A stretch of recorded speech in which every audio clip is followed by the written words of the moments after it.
Hello students, आइए देखते हैं किसी त्रिभुज में बाह्य वृत्त या परिवृत्त कैसे खींचते हैं। इसके अगले पार्ट में हम देखेंगे किसी वृत्त के अंदर वृत्त की रचना कैसे करना होता है। तो आज हम पढ़ रहे हैं ज्यामिति कक्षा 10वीं के लिए। ठीक है, तो किसी त्रिभुज में परिवृत्त की रचना करना अर्थात होता है त्रिभुज के बाह्यतम हिस्से में वृत्त की रचना करना, वृत्त बनाना। ठीक है, और इसके लिए सबसे जरूरी होती है किसी भी रेखा में आपको लंबवर्धक या समद्विभाजक खींचना। अभी है वो है समद्विभाजक खींचना। किसी भी रेखा में समद्विभाजक या फिर लंबवर्धक खींचना।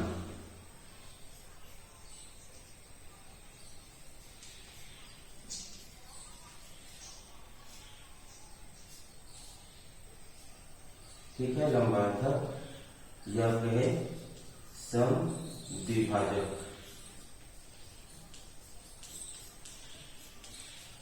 किसी भी रेखा का समद्विभाजक खींचना।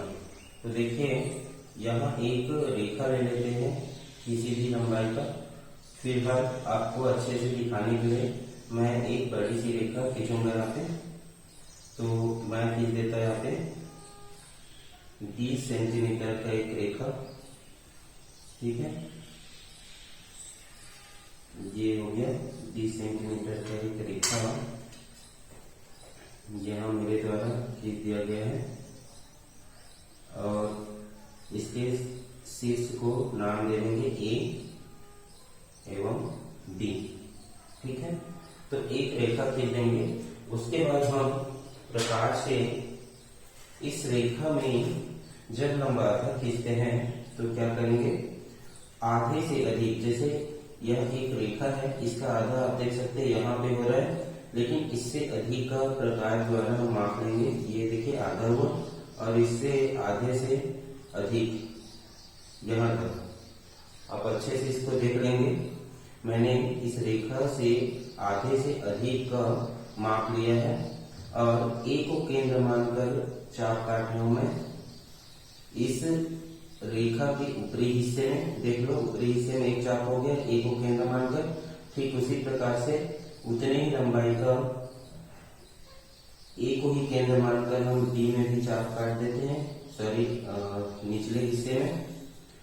अब ए से ऊपरी व निचले हिस्से में चाप काटने के बाद ठीक उसी लंबाई की चाप हम बी को केंद्र मानकर काटेंगे। तो देखिए ये चाप है, बी से एक चाप काट दिए ऊपर के हिस्से में और निचले हिस्से में भी एक चाप काट दिए। ठीक है, तो इस प्रकार से हम चाप काटे हैं जो कि यहाँ पे लंबवर्धक या समद्विभाजक बनाने के लिए है इस रेखा में।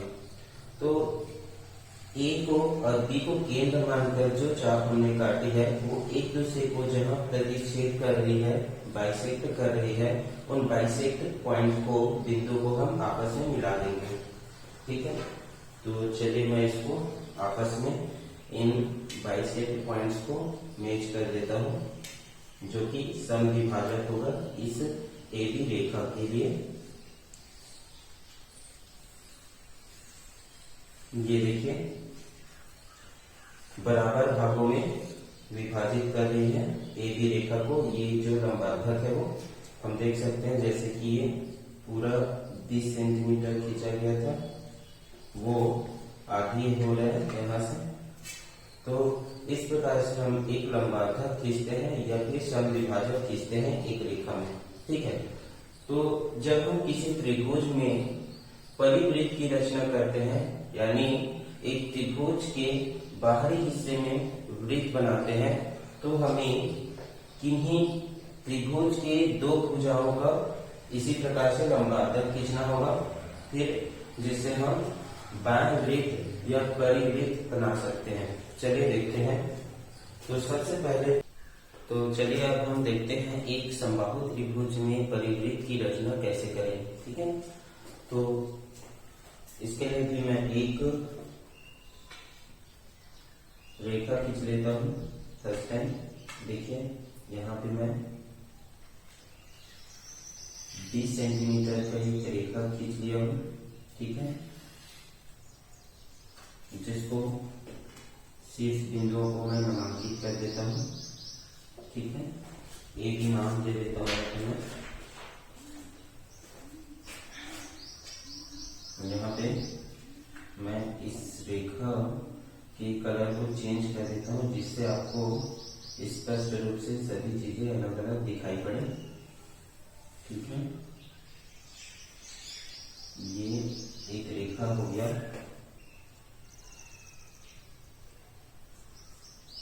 A B. तो जैसे कि मैं आपको पहले ही बता चुका हूं कि जो एक रेखा होती है उसमें हम दोनों बिंदुओं को क्रमशः केंद्र मानकर इस रेखा के ऊपरी एवं निचली हिस्से में चाप काटनी होती है। अब फिर जो प्रतिच्छेदी बिंदु होती है उसको आपस में मिला देनी होती है, वही होता है इस रेखा का लंबार्धक या समद्विभाजक, ठीक है। तो यहाँ भी हमको वैसे ही करना होगा, जो कि त्रिभुज में करेंगे तो कम से कम 2 भुजा में लंबार्धक खींचना होगा। तो फिलहाल अभी हमें एक ही भुजा मिला है ए बी रेखा के रूप में। अभी हमें यहाँ पे एक और भुजा बनानी है, ठीक है, 2 भुजा बनानी है। तो ए बी भुजा मिल चुकी है एक रेखा के रूप में, तो इतनी ही लंबाई की खींचनी है समबाहु त्रिभुज है। ये हो जाएगा, देखिए इसी लंबाई का मैं मार्क करके चाप दे देता हूँ, ये देखिए, ठीक है। तो ये देखिए मैं ए से इसके ऊपरी हिस्सा में एक चाप काटता हूँ ऐसे। अभी त्रिभुज बनाने के लिए चाप है ये, और फिर उसी लंबाई की चाप उसी में मैं काट देता हूँ ये, ठीक है। तो इस प्रकार से हमने चाप काट लिया है, और फिर इसको हम आपस में मैच कर देते हैं। समबाहु त्रिभुज में परिवृत्त या अंतर्वृत्त बनाना होता है, तो फिलहाल अभी हम लोग परिवृत्त ही बनाने वाले हैं। देखिए इसको मैं मिला रहा हूँ इस प्रकार से, ये फिर बी को भी मिला देते हैं,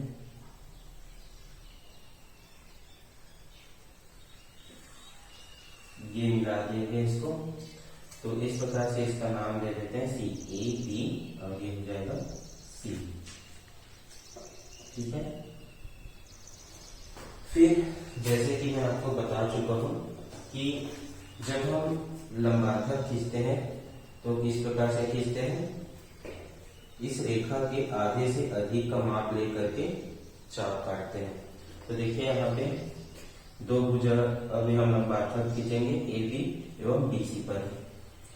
तो देखिए यहाँ पे ए बी यहाँ तक आधा हो रही है, इससे अधिक यहाँ तक मैं इसका माप ले लेता हूँ।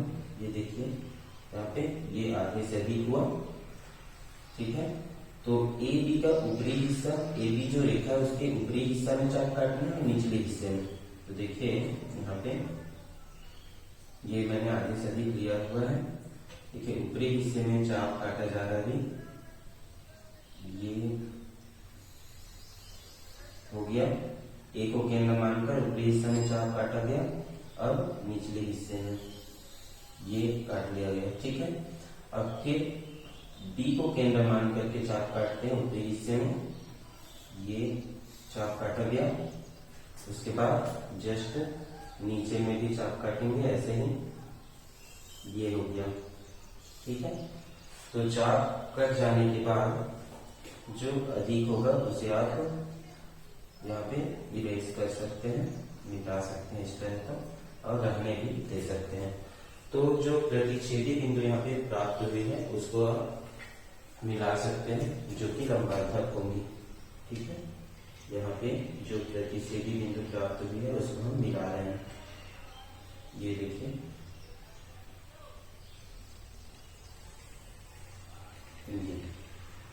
ठीक है। तो ए बी भुजा का लंबार्धक हमने खींच लिया है, इसको आप L1 कर सकते हैं, पहली लाइन है इसलिए लंबार्धक है या समद्विभाजक है। ए बी भुजा को बराबर भागों में विभाजित कर रहे हैं, इसलिए इसको समद्विभाजक भी कहते हैं या लंबार्धक। उसके बाद हम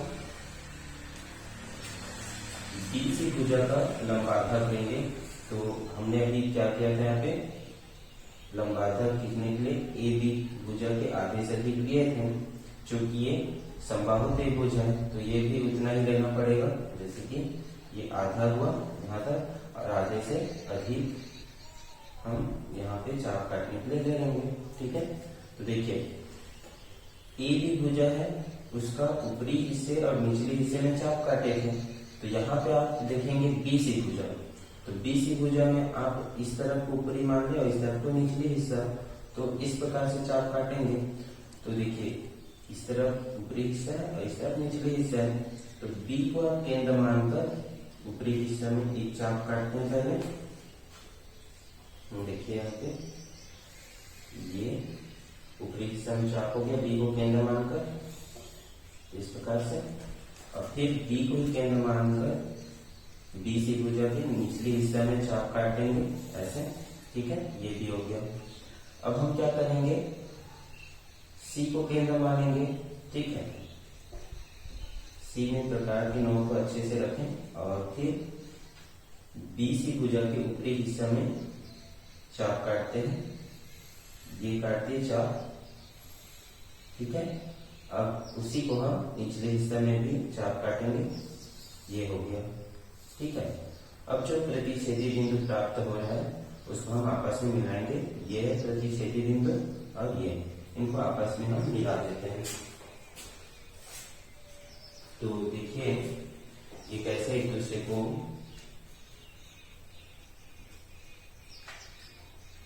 काटते हैं आपस में प्रतिच्छेदी बिंदु में, या फिर जो लंबार्धक है वो एक दूसरे को काटेंगे अभी।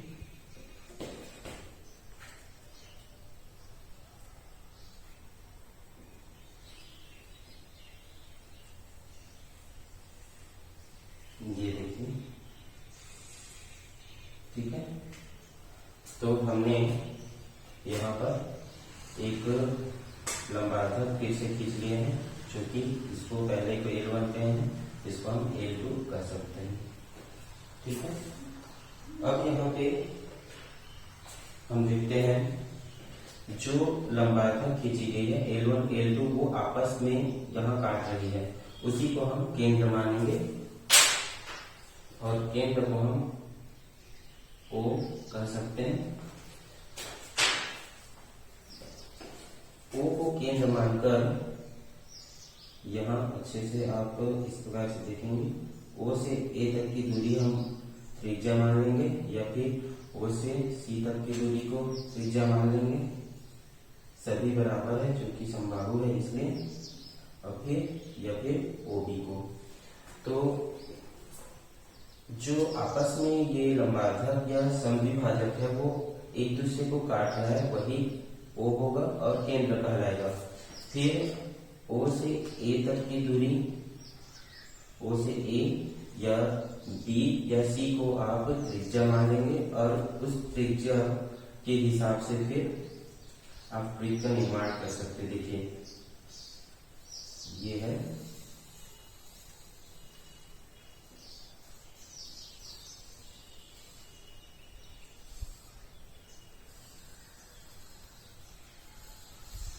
देखिए अच्छे से एक परिवृत्त का रचना यहाँ किया जा चुका है। ठीक है, इसको आप अपने कॉपी में बनाएंगे तो इससे भी बेटर और बहुत अच्छे से आप बना सकते हैं। ठीक है, तो इस प्रकार से हम किसी भी त्रिभुज के बाएं हिस्से में वृत्त बनाते हैं, उसको परिवृत्त कहते हैं।